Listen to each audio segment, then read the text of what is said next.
Video này phía chun bong ôn nè đại còn chú chật liên game cái mình thay game Mobile Legends mình thay game xem được nhóm chú chật liên mobile chú chật liên game cái đôi đây là này khơi chắc cái nhóm lên club game chắc là nhóm trong gì đã tôn tên là bảo vệ tu sập bên này cái pra ok nhóm cách tha tu sập mấy có ai này con này cái ai lên bàn đấy tại đây sầm khăn cứ này cái thời vô đăng piสมรรถភាពទូរស័ព្ទរបស់អ្នកគ្នាគេតាទូរស័ព្ទរបស់អ្នកគ្នាអាចដាក់កម្រិត screen ឬកម្រិតអេក្រង់ ultra ឬក៏ smooth ឬក៏អីចឹងទៅហើយអា line frame rate អ្នកគ្នាអាចដាក់បានអីចឹងទៅគេអញ្ចឹងខ្ញុំឧទាហរណ៍មួយគេទូ game e-football ចោលគេអញ្ចឹងដោយសារតែខ្ញុំចូលចិត្តលេង game e-football គេឥឡូវយើងចូលទៅក្នុង game e-football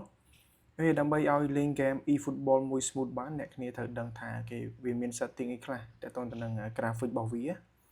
គេអញ្ចឹងឥឡូវខ្ញុំដាក់ទូរស័ព្ទនៅលើនេះគេថាថាបើអ្នកគ្នាមើលគេឥឡូវយើងចូលទៅកាន់ game ហើយអញ្ចឹងនៅក្នុង game ហ្នឹងវាមាន setting មួយចំនួនដែលយើងអាចកំណត់ទាក់ទងទៅនឹងកម្រិតភាពច្បាស់នៃ game គេអញ្ចឹងអ្នកគ្នាចូលទៅក្នុង game ក៏បាននៅក្នុងក្រៅ game ក៏បានគេឥឡូវអ្នកគ្នាឃើញអីគេនេះឃើញគេមាន graphic អូខេអញ្ចឹងអ្នកគ្នាពីច្រើន game Mobile Legends game e-football វាមានកន្លែង graphic អញ្ចឹងអ្នកគ្នាអាចអូខេ sorry វាលូតអញ្ចឹងអ្នកគ្នាអាចកំណត់ភាពច្បាស់នៃ game បានគេឧទាហរណ៍ថាខ្ញុំ recommend អ្នកគ្នាអា line frame rate មានកម្រិតភាពច្បាស់នៃល្បឿនមានចលនា game អ្នកគ្នាត្រូវដាក់ frame rate ឲ្យខ្ពស់ទៅបើ